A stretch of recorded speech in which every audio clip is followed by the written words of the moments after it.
Hello and welcome to episode 93 of the world's first Paul Weller fan podcast. I'm Dan Jennings, and 10 years ago I gave up my live stream and career as a radio presenter with one big regret: never getting to interview my hero, the legendary British musician Paul Weller. This podcast exists purely to solve that issue. Welcome to Desperately Seeking Paul. In this episode, I'm delighted to be joined by a music legend, singer-songwriter, composer, record producer, Rod Argent. We're going to talk about his career spanning more than 50 years, creating those classic songs. We're talking Time of the Season, She's Not There, Tell Her No. That's just a few of them. After the Zombies, he formed the band Argent, who had some huge hits in the 1970s, things like Hold Your Head Up and God Gave Rock and Roll to You. He was part of the Ringo Starr All-Starr band and recorded with The Who, Chris Rea, Roger Daltrey, Paul Carrack, even Andrew Lloyd Webber. Paul Weller calls the Zombies' second album, Odessey and Oracle, his absolute favourite. And he's not alone, it regularly features in those greatest albums of all time lists in Rolling Stone magazine, Mojo, NME, etc. So we'll dig into that, and Rod has plenty of Paul Weller-related stories to tell, and he even played on the album True Meanings in recent years as well, so we'll hear all about that. Let's get into it. Rod Argent, thanks for joining me. Great pleasure to be here. Now, you're squirreled away in your studio,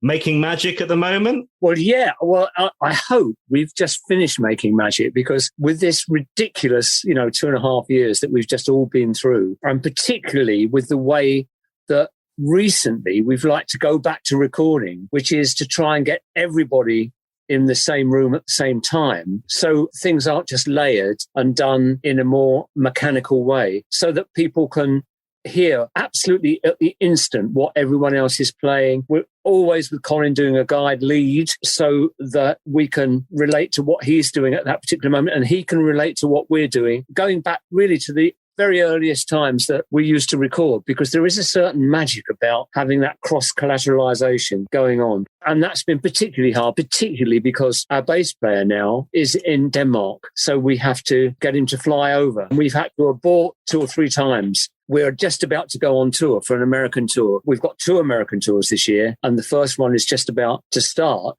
To get back to your original question about the recording, we've just finished an album. I know one always gets excited about the album one's just doing, but I feel, I usually write most of the material, and I've written 9 songs on this particular album. I think they're some of the best songs I've ever written. The guys all sound great and are playing great. So I'm very, very excited about it. And we've had to try and book in time to get the thing mastered now with one of my favourite mastering engineers in America. It's very exciting. Really exciting, really exciting. Because it's not like we get a new Zombies album very often, right? Well, it tends to be about every 4 or 5 years. But the last album still got that hunger. To my complete amazement, we were actually on tour, and someone said, "Can you take a phone call?" And I said, "Well, who's it from?" And they said, "From Billboard." And I said, "Yeah, of course." So I took the phone call. He said, "We just wanted to let you know that as the Zombies, for the first time in 50 years, you've got an entry into the Billboard Top 100 album sales." We were only in it for 3 to 4 weeks, but nevertheless, it was fantastic to do that with new material. I think the material on this new album is better than that. So I'm really, really hoping that we can keep that going. Things in America have been going on an upward curve for us over the last, particularly 8 or 9 years. It's extraordinary, actually. When Colin and I first went over to the States about 20 years ago now, or 21 years ago, it was just for fun. Again, Colin and I had to actually subsidize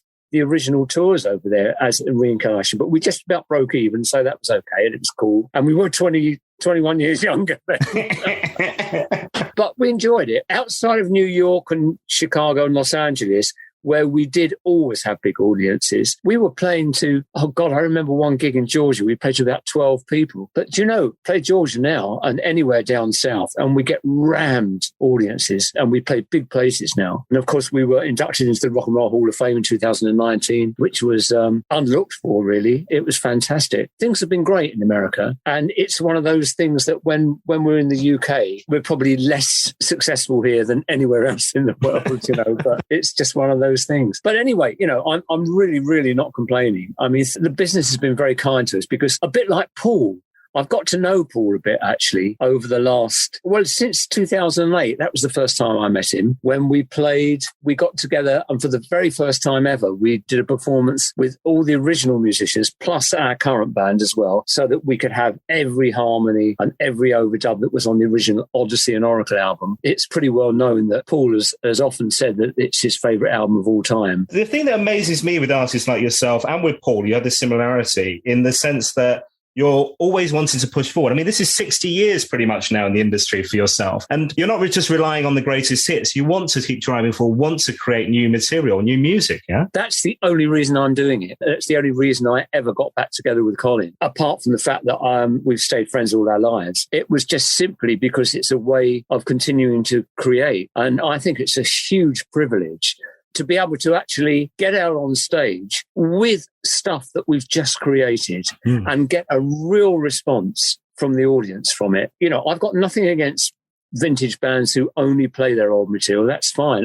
Honestly, I'm not putting them down at all. But for me, that means nothing. I love playing the old stuff, I do, but always within the context of being able to include the things that we've just written and just recorded and we're equally excited about, and to get the energy back from the audience at the same time, which often has a very young component to it, unbelievably. We obviously have people of our age in the audience and people of all ages, and that's fantastic.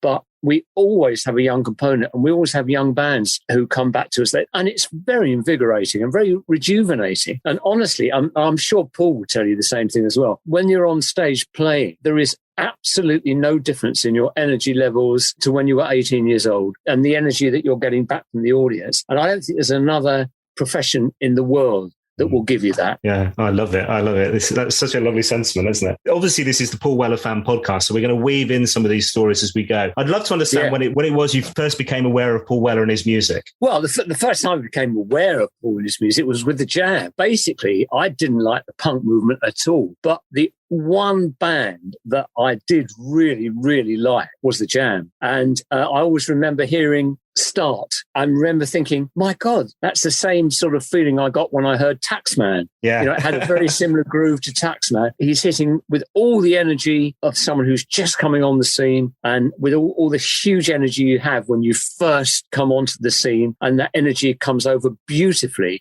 And I thought the band were great, all great players actually, to my ears. It was hugely original in their own way, and they had their own stamp completely, but it embraced the early parts of the 60s, particularly that I loved. And I've always had a real love for the very early Beatles. I mean, I love them all through their career, obviously, but I've always loved that huge joy and energy in their playing that they had when they were really young. And I thought the Jam replicated that. I remember that track Start, and obviously that's Entertainment, Going Underground, some of the big hits they had. But they all played great. I think they had real musicianship in what they were doing, but all that, energy and drive of real youth and wanting to get out that huge teenage energy that you have when you first become musicians, and you can't replicate that. That was the first time I became aware of Paul. You mentioned that teenage energy. I think I'm right in saying you were roughly the same age, both of you, when you started in your bands and you started to release records and get record deals. I think you were like 18, 19, weren't you? When we first got a record deal, yeah, I was 18, and She's Not There was only the second song I'd ever written, really. But we actually started in the song business as a semi-pro band 3 years before that. So in 1961,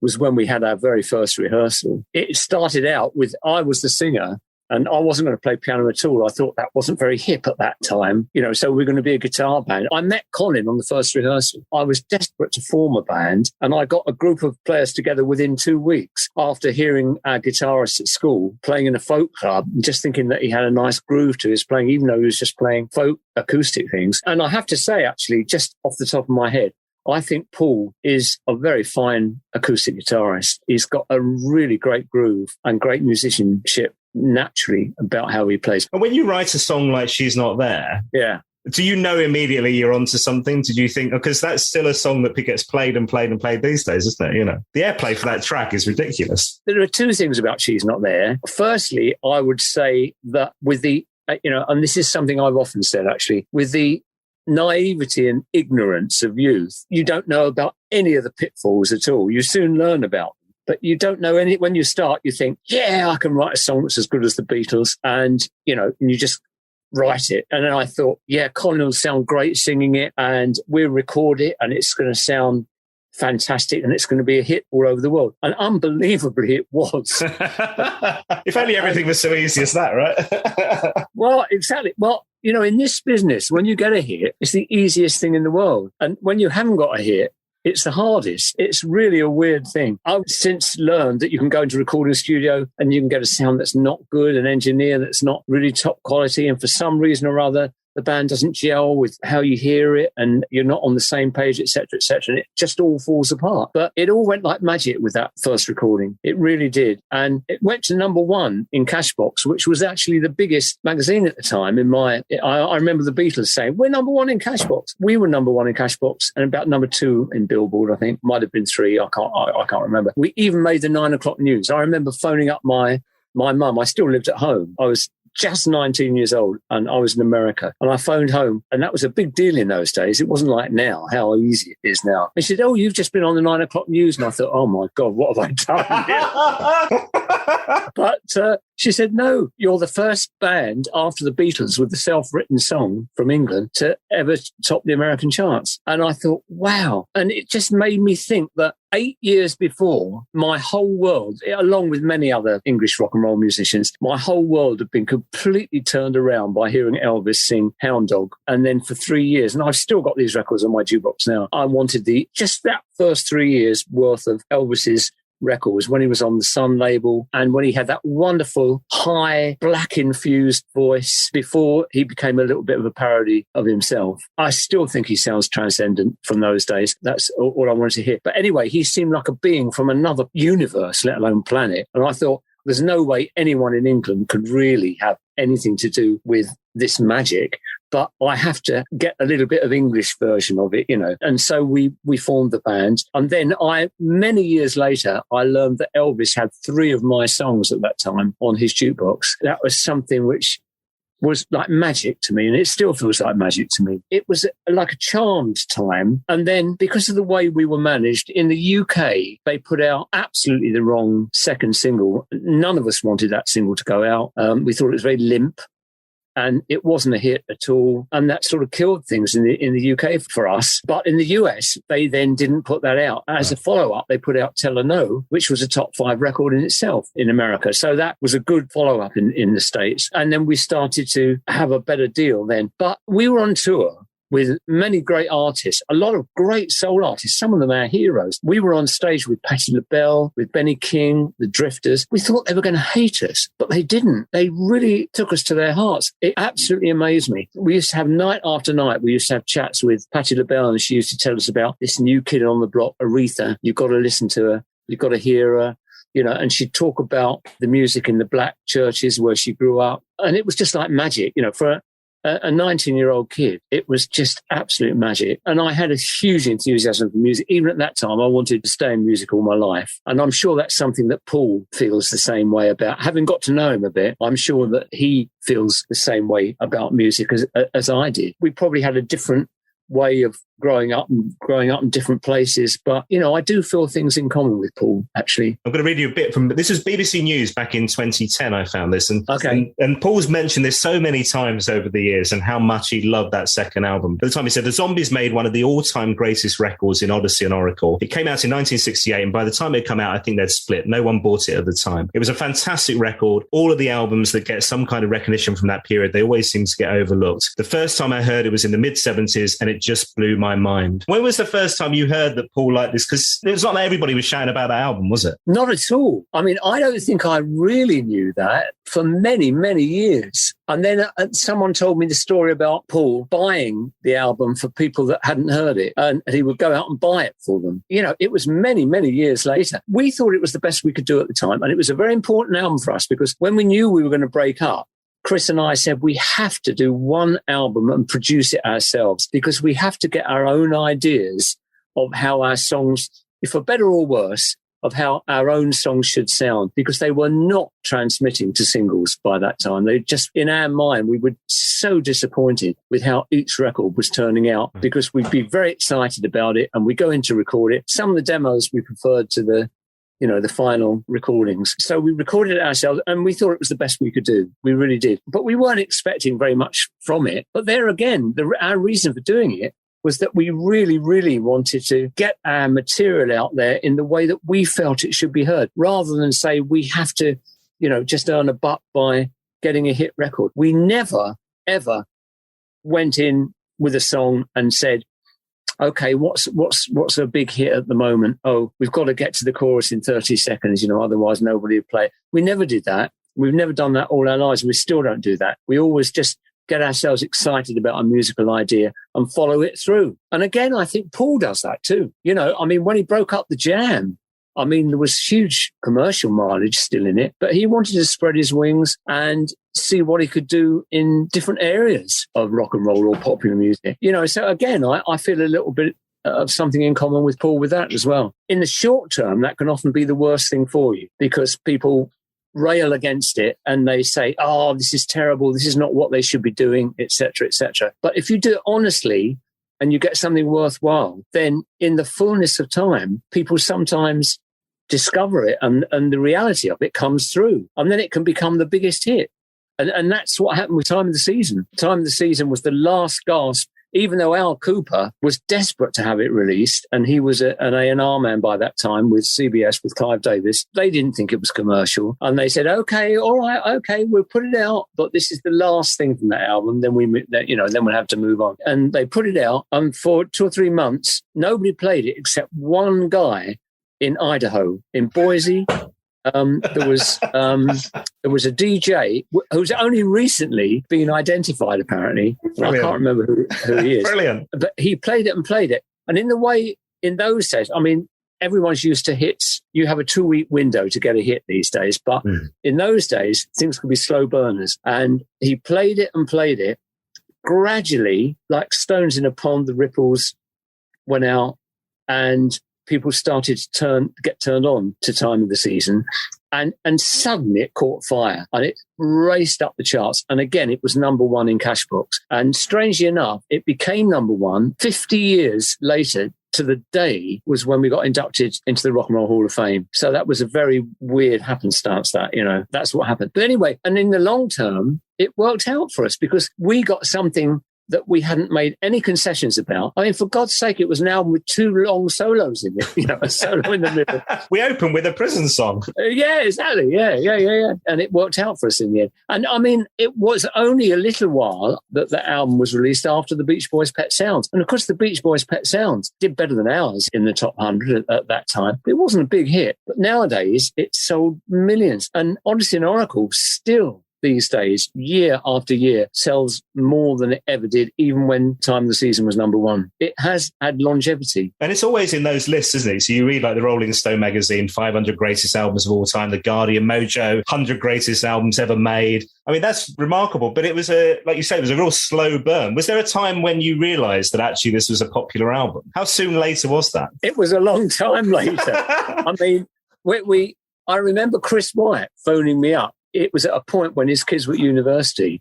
His 3 boys were at university. So he said, oh, Rod, Odessey and Oracle is becoming a real cult thing with young people at university. And I said, oh, yeah. And I remember putting the phone down and saying to my wife, no, it's not. But it was. And it took a long time to sink into me that could possibly happen. But do you know what now? Just before the last gig we did before lockdown stopped us being on the road was in Madrid. Obviously, not all the audiences are like this, but we played. It wasn't a huge venue. It was a club, but there were about 400 people there. It was a rammed club, really, basically. And I don't think there was anybody there over the age of about 28. And to my complete amazement. And then, of course, I love those gigs when they occasionally come along because you get such energy coming up from the audience. And not only were they singing some of the new tracks back to us, singing along from Still Got That Hunger, our last album, but when we were playing any track from the early Zombies catalogue, these kids kids in my mind, who were sort of 22, 23 years old, were singing along with every word to this stuff. And it was just ridiculous. And lesser known things like, I know it's been in a film, but the way I feel inside, this really gentle a cappella ballad from an early Zombies album. We always finish with a huge dose of energy with, would you hold your head up? with a long extended solo, as you often find in our thing. And then she's not there with all sorts of things going on in it. And that's probably about 6 or 7 minutes long. Then we do God Gave Rock and Roll to You, which was an Argent song initially before Kiss got their hands all over it. And then we finish off unexpectedly with just Colin and me doing a piano and voice thing of The Way I Feel Inside. And Colin was very wary about doing all this, as he always has been. He thinks we should end on a huge high. And I always say, no, let's leave them with a really gentle thought to bring everything down. And we did The Way I Feel Inside. And this whole audience was singing along with it. And he came off stage and said, my God, I can't believe that. Where have they heard it, for God's sake? But anyway, they did. So it's been... That's been great. Yeah, because I'm trying to think, because he's been in a couple of films, hasn't it? It was in a Steve Zissou film, The Life Aquatic. And then more recently, it's been in Sing, which my kids will know that now. The animated film with Taron Egerton singing it as a gorilla. That's right, yeah. Obviously, with the album coming out and you splitting, you didn't get to perform that album live at that time, did you? Oh, no, not until 2008. It's a bit of a gap, folks. Bit of a came gap. out in 1967. When Colin and I first got back together, late 99 or the year 2000, we only played a handful of gigs at that point. It really started up again very, very slowly. And Chris White used to come along. And then, first of all, we didn't play any Zombies things at all. And then gradually, we realised that there were some Zombies songs that we'd never played live, ever. And I said to Colin, that would be a bit of a rediscovery for us, if we actually do it live. Yeah. And we've never played them, so we started to play them. And in the end, we incorporated the name The Zombies with the current lineup. And Chris was a bit like this about it, first of all, Chris White. But then he got used to it. He said, I'll tell you what, he said, I don't mind talking. And he said, actually, you're really helping to raise the profile of The Zombies, actually, because you're doing it for real. You're doing it with loads of energy and people are really responding. A lot of young people are responding as well. So he said, I think it's really good. He said, but I tell you what would make me feel totally happy. We've never played Odessey and Oracle because we split up before we ever played it. He said, can we not just do one gig? And this is what we planned for 2008. And we did it at the Shepherd's Bush Empire, I think, and do it with the original players. So we had some rehearsals. And then on the night, I remember going in thinking, oh my God, this could be the worst night of my life because is it going to work? For God's sake, So the guy that was managing us at the time kept coming up until we stopped him and said, don't tell us anymore. He said, Snow Patrol's in listening to you, And then at one point, he said, I've just seen Paul Weller in the rain, in the line, waiting. Queuing up. And we said, for God's sake, pull him in, So they did. And then we learned that Paul had bought tickets for all 3 nights because in the end, we sold out the first night in a very short amount of time, which amazed us, actually. And in the end, we had 3 nights. Paul bought tickets for all 3 nights. And then after the first night, he came backstage and he was very nervous that first time because I think he's got a real shyness about him as well.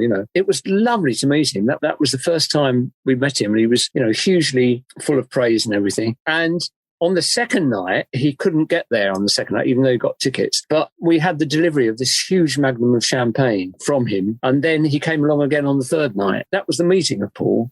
Right. That was the first time we'd met him. And I was really taken with his huge enthusiasm. And our bass player, Jim Rodford, who sadly died very recently, he was for 15 years on their real resurgence in America. And when they had Come Dancing, it went to #1. That was with Jim. And he, for 15 years, and on their biggest ever selling records in the States, he was the bass player. And Paul sought him out. He knew all about Jim and he was asking about the Kinks and working with Ray and everything and all that thing. He was absolutely lovely. We were really knocked out, actually. And that's the first time I met Paul. And he said something which I totally agreed with. He said, that was fantastic. He said, it was really, really fantastic. He said, but don't do it too much. And I always felt that.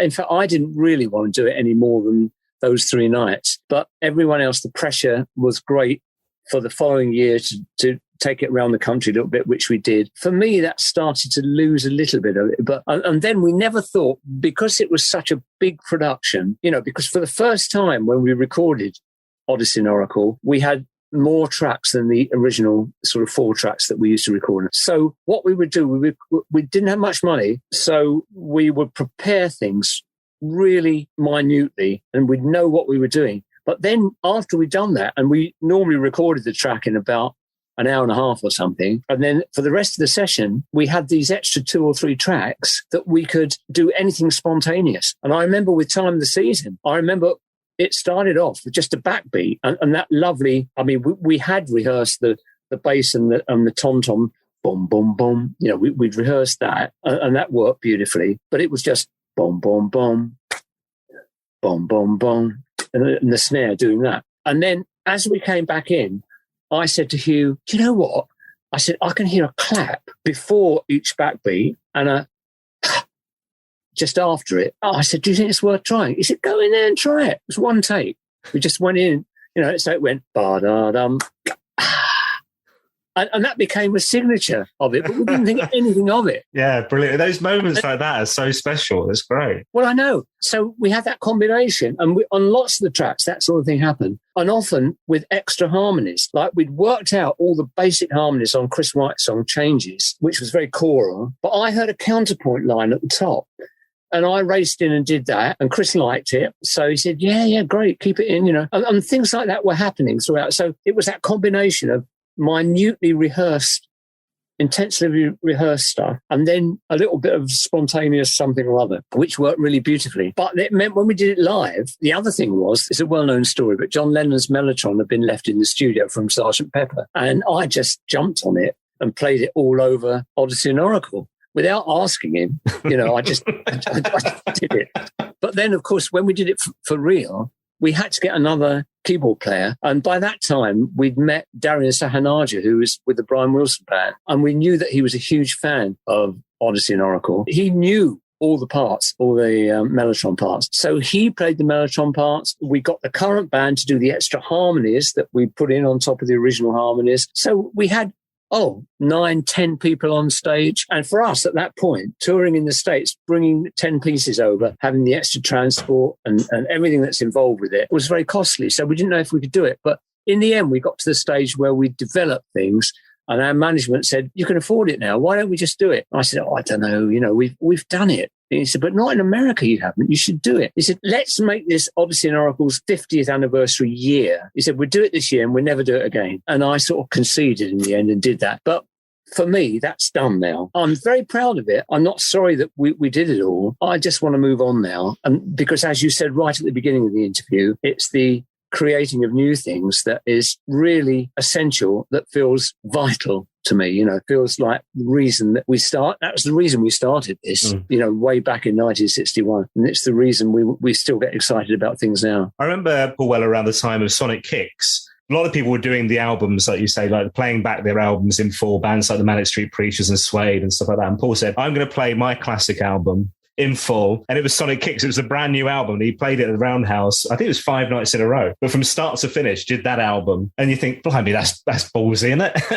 It is ballsy. It is ballsy. Yeah. Did he do any of the old stuff as well? Yeah, so there was then a little gap, and then there was an acoustic set, and then a little gap and an electric set with some of the old stuff as well. But yeah, the first, what would it have been, like 45 minutes was just the new album. And actually on the Sunday night, the album wasn't even out. It came out on the Monday. So the Sunday night. Wow. But yeah, it was brilliant. And I think, like you say, always pushing forward. There are a few like little connections around that time as well with Paul. So one was, there was a Simon Mayo Radio 2 session where he played Time of the Season. I don't know did you ever hear Paul's version? I heard it, and I thought he did it absolutely beautifully.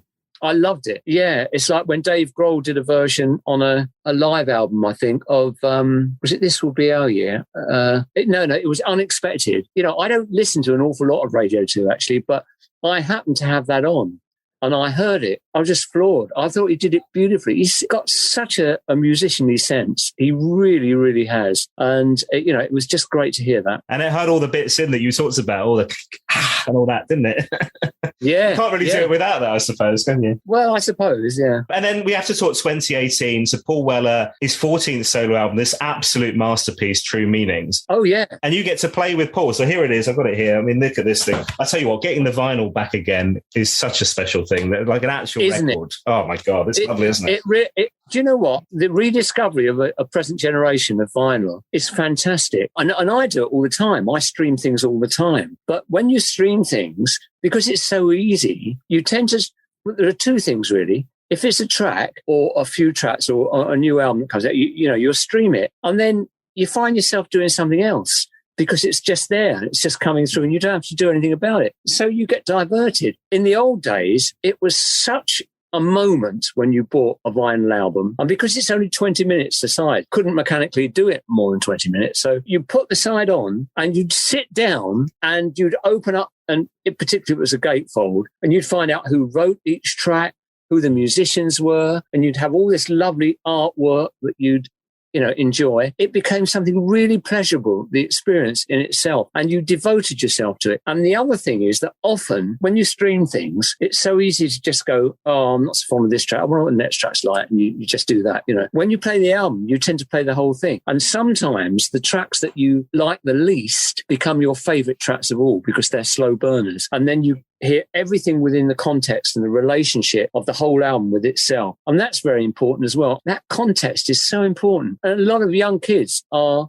rediscovering that now, and it becomes more of a special event because, the release of a new album, a new vinyl album back in the Beatles days was massive. It was just, you knew most of the population, if they could afford it, would be buying it and they'd be putting it on the record player and sitting down and giving their whole attention to the artwork and everything else that was there, for the whole album. And these days, there's just so much competition for your attention and time. And I think there's a little bit of rediscovery of that happening. And I think that's absolutely great. Yeah, it's lovely. And I think you're right, because with the streaming, you don't see the musicians. You don't understand who's collaborated on those songs and who's the co-writers. And even if we talk about the couple that are on there on True Meanings that you work with Paul on, you probably wouldn't know this, right, folks? You're listening to, to The Soul Searchers, that album opener with a collaboration with Conor O'Brien from The Villagers, who's been on the podcast. But there you are on Hammond organ in the mix. How did that come about? Well, Paul had been in touch with me, sent me a few demos and said, oh, it'd be great for you to be involved in this in some way or other. And I knew he was getting quite a few people involved in it. And then I didn't think much more about it until he suddenly said, oh, look, if you don't mind, I'm sending you something over. And I don't think in the end, I'm not sure that he actually, the ones that I ended up playing on, I'm not sure if he'd sent me those or not. I can't remember now, actually. But anyway, when we got there, he said, I'd love you to play a bit of an organ solo at the end. So I just wandered over to the organ. And I thought, oh, my God, it's in the key of B, which is not a great key for keyboards. I thought, oh, God, I hope I don't make a pig's ear of this. But it was fine. I really, really enjoyed it. And I had a lovely morning there. It was great. And then the other one, he fancied me playing a bit of Mellotron on White Horses, isn't it? Yeah. And the thing is that you have to realise about Mellotron, it's odd. I think that it still sounds wonderfully effective on Odessey and Oracle, but it's often against a very bare track. So you just have a piano often, and then the Mellotron, and it's in a certain range, a certain pitch, certain key, and it has a long echo on it. If you just play it baldly without those elements, without those long echoes. I mean, this was the first sort of sampling ever. Really, you have to remember that. I don't think it sounded quite like the people that were producing were expecting, really. It sounded much more ordinary, but it's all to do with context with the Mellotron, I find. Sometimes it works beautifully and other times it's not right at all. And then I suggested playing a bit of piano, which he wasn't thinking of at all, but I ended up playing a bit of piano on the end of it and a bit of Mellotron. It was fairly buried in the mix, but I thought that was a lovely track as well, actually. White Horse, I think, was a lovely track. And I love the track Soul Searchers. I think it sounds great. Tom Hill, I don't know if you know Tom. So Tom is part of the current Weller band and he's on keys. Okay. I chatted with him the other day and he said when they performed that album at the Royal Festival Hall, they did it with Anna Peel and the orchestra. He said he had to play that bit and he said, bloody hell, that was so hard. He said, he's like, oh my God, it was so complicated. Oh dear. Tell him I'm sorry. There's also Noel Gallagher plays on the White Horses one. He plays Space Hammond, which I don't know what that is, I'll be honest. Oh, really? Probably bass pedal Hammond. Using the bass pedals on a Hammond organ, that people can play with their feet, but you could get down there, kneel down and actually play it as if you were playing a keyboard, actually. I always remember Zoot Money once, Paul Williams, the bass player, who I got to know really well. This is way back in the early 70s or something like that. And Paul definitely liked to drink, Paul Williams. And he got a bit pissed one night and he went on stage and I can't remember what happened. He couldn't get his bass to work or something. So he crawled under Zoot Money's legs on the started playing the pedals. I always remember seeing that, which was very funny, actually, to see that. And Zoot was a bit nonplussed by that, but there you go. Oh, yeah, I didn't realise that Noel Gallagher actually did that. Yeah, and I think it's like you say, it's not everybody live in the studio, obviously, but they're layering up stuff and building on stuff and taking snapshots of different pieces and stuff. I mean, it's a lovely album. I think it's really up there with Paul's very best. I love that album, actually. The other album I love of Paul's was many years before that was Stanley Road, which I thought was a really great album. Oh, of course, an absolute classic, and a favourite of lots of our listeners to this podcast, I have to say. It does get mentioned quite a bit, and it's nice to hear Paul play a few songs from that album, including the title track on the most recent tour as well. Have you seen Paul live? Is that something you've got to witness? Was it after I played on True Meanings? I can't remember. Around that time, it was probably after that, he got the Zombies to support him on a gig down in Wales, I think, Forest. I didn't know this. Oh, wow. One of the forestry gigs, right. Yeah, absolutely. And it was great. And that's the only time I've seen him live. I thought he was fantastic. I thought the whole band were absolutely fantastic. I always remember that night because I'd started using in-ear monitors. I mean, playing so many years in rock and roll without using in-ears. And Jim, bless his heart, the bass player who stood right next to me, was the loudest bloody player in the world. And it's done my hearing in. So I have to wear hearing aids now. But anyway, I was wearing in-ears and I didn't have an amp.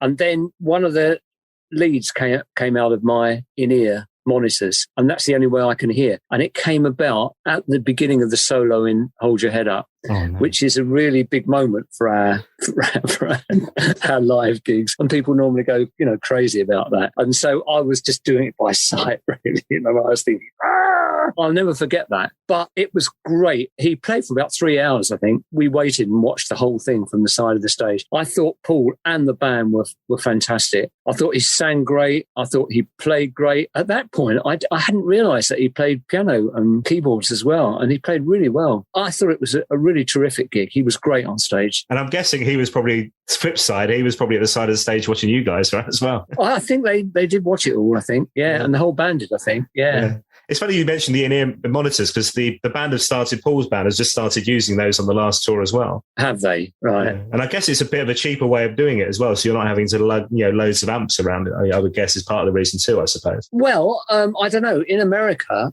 for instance, we always rent amps at each gig. So we don't carry the amps with us. So that doesn't make all that much difference. Right. But from a sound man's point of view, it makes things much more manageable. The difficult thing is if a camera crew filming the gig, they're not hearing anything on stage except the people that have got amps. So there's a lot of keyboard stuff on our gigs, and quite often I'd be in the middle of this sort of massive keyboard solo and the camera would be on the guitarist, because they can't hear anything coming out of because the guitarist still has got a guitar amp because he says it's essential. That's the downside of it. I think it was, yeah. But anyway, it's part of modern life. We could spend hours talking about your incredible career. The amount of people that you've collaborated with as well is remarkable, from The Who, Chris Rea, Paul Carrack. Andrew Lloyd Webber is something really cool. Like you're on the Cats and the Phantom of the Opera album and working as an arranger on stuff and a producer. You've had a pretty bloody amazing career, my friend. Well, it's been a long one. So I think you've got to fill it with something. When I came off the road with Argent, I'd been on the road for about 12 years non-stop. And I got a young family and I hadn't seen the kids in the early part of growing up, and I hated that really. And that's something that I still feel badly about. I then decided that I would just take anything interesting that came along. I started working on the Who Are You album because Roger Daltrey had asked me to play on his solo album, One of the Boys. And I did the whole album with him, and he really liked what I did. And then he suggested that I should play on Who Are You? And at the time, they were going through a big political thing. When they recorded, Pete had done a wonderful demo of the whole album where he'd done everything. But when they actually recorded live, the track Who Are You? It was recorded in about 3 hours, but we were actually recording for months because they were going through a lot of political maneuverings at that point, and there would be loads and loads of meetings, and so there's a lot of hanging around, and it got to the point where I'd agreed to do an album playing keyboards on the Andrew Lloyd Webber Variations, which became a #1 album. He'd written variations for his brother, the cellist, Julian Lloyd Webber, with Gary Moore, with Colosseum, John Heisman, Barbara Thompson, and me. And I was doing the keyboards. And I'd agreed to do it. And I remember saying to Pete, I'm sorry, Pete, I've got to go now. I've only done 3 tracks, but I'm only credited on 2 of them. I did actually do 3. I did Love Is Coming Down as well. It was the first one I'd done, but in the end, my name just got missed out on that. I said, I've got to do Andrew's album now. I'm committed to it. And he said, well, which album would you rather do? I said, it's not a question of that at all. It's a question of having said I'd do it. And, the album's about to be recorded. And that became a number 1 album, Variations, in the UK. Not in the US, but in the UK. So that's how that one came about. At that time, I'd had enough of being on the road. So that year that I'd given myself to just do anything interesting sort of span out. I ended up writing a lot of music for TV, films, and I wrote a couple of World Cup themes for ITV, which got used for years on the big match. Didn't you write the theme tune for It's All Right on the Night as well? Yes, I did. Dennis Lawton. Yeah, brilliant. It's not all right on the night quite so often now, but, it still gets played. And then after that, I started producing other artists at my little studio in my previous house, which is nowhere near as good as this studio. But we did the first, Peter Van Hook, who was the drummer with Van Morrison for many years. We were great mates, and we became co-producers of Tanita Tikaram's first album, which sold 4 million albums around the world. And that was all recorded in my little studio at the Red House in Bedfordshire. She was great. What was the big song? A Good Tradition, wasn't it? Good Tradition was the first big hit. In Germany, she became the biggest selling female album of all time, number 1 album, and also the number 1 single was Twisted My Sobriety. That was around the world. That was the big single. Again, not in America. It didn't do anything in America, but in Europe, it was huge. That was a small hit here. I think it was number 18 or something. That was my favourite track on the album, actually. Anyway, I found myself producing for about 12 years. And then I suddenly got to the point where I thought, I'm too selfish to do this, because when you produce somebody else, they want your attention for 24 hours a day. Quite rightly, it's their big moment of producing their album, particularly their first or second album, and then you finish, and then the next person comes along and they want the same thing. And I thought, I can't take any more of this. I want some of my own stuff again. And it just so happened that I met Colin around that time, and we started playing on stage again. And to my amazement, I actually loved playing live again, because it was so different. As I'd finished playing live with Argent, we used to have to take our own PA. The actual gig seemed to be the last thing anyone thought of on the night. There were just sound problems and problems with the Hammond working, and it was just a nightmare. And I thought, I can't take any more of this. But my cousin Jim Rodford, the bass player, said, it's not like that anymore. I said to Colin, all right, I'll do 6 gigs, just 6 gigs, no more. And I had such a ball that has turned into 21 years of working around the world, which is extraordinary. Wow. Well, amazing. Well, look, at the time of recording, you're literally days away from heading off to the States. With the Zombies on tour again. Will there be dates in the UK? Are we going to have anything planned this year, next year? There was a tour planned in the UK, which would have been the first one for ages. I'm not sure if anyone will come along in the UK, because we haven't played here for so long, but we were supposed to be doing a UK tour, and I had to cancel it because it's not serious, but it was serious for my vision. I had to have an eye operation because of glaucoma in one eye, just in one eye. And I had to have a mechanical implant put in there. And it had a 6 to 7 week recovery period. So at the last minute, I had to cancel that. And that just gave me the 7 weeks I needed before going to the States. But that's been postponed until next year at the same time. So next spring, we'll be doing a UK tour. Great. Well, look, I can't wait to see that. And also to hear the new album. So in terms of new album, when's that going to be out? When will we be able to hear those songs? It's being mastered on April the 12th in America. And then we've got to sort out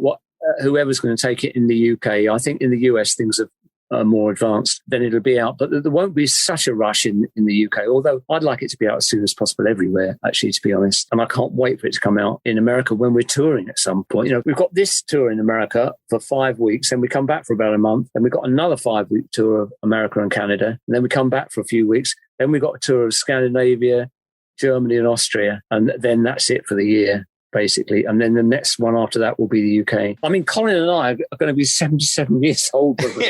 That's bloody crazy. Well, Paul's about to go on tour. At the time of recording, we're days away from Mr. Weller going on tour. Actually, probably roughly the same start date as your one. And that bug, there's something in you that you absolutely love that. As much as that must be bloody exhausting, I would imagine. You can't stop that, can you? Well, the actual tedium of touring, the actual mechanics of being in a vehicle for maybe 5 or 6 hours a day, and then having a whole 8-hour day in front of you when you get there, to do with sound checks, to do with everything else that's involved, and then the gig. That is as wearing and as tedious as it was when I was 18. That was really tedious and hard. But the actual hour and a half to 2 hours that you're on stage, particularly if you've got a good audience, which we tend to have in America now, is, it, as I said right at the beginning of the interview, is so rejuvenating and re-energizing. It's a privilege to still be part of that. And as long as Colin and I feel well enough, we've got to be careful now, obviously, just because we're getting a lot older. But I mean, we feel pretty good at the moment. So,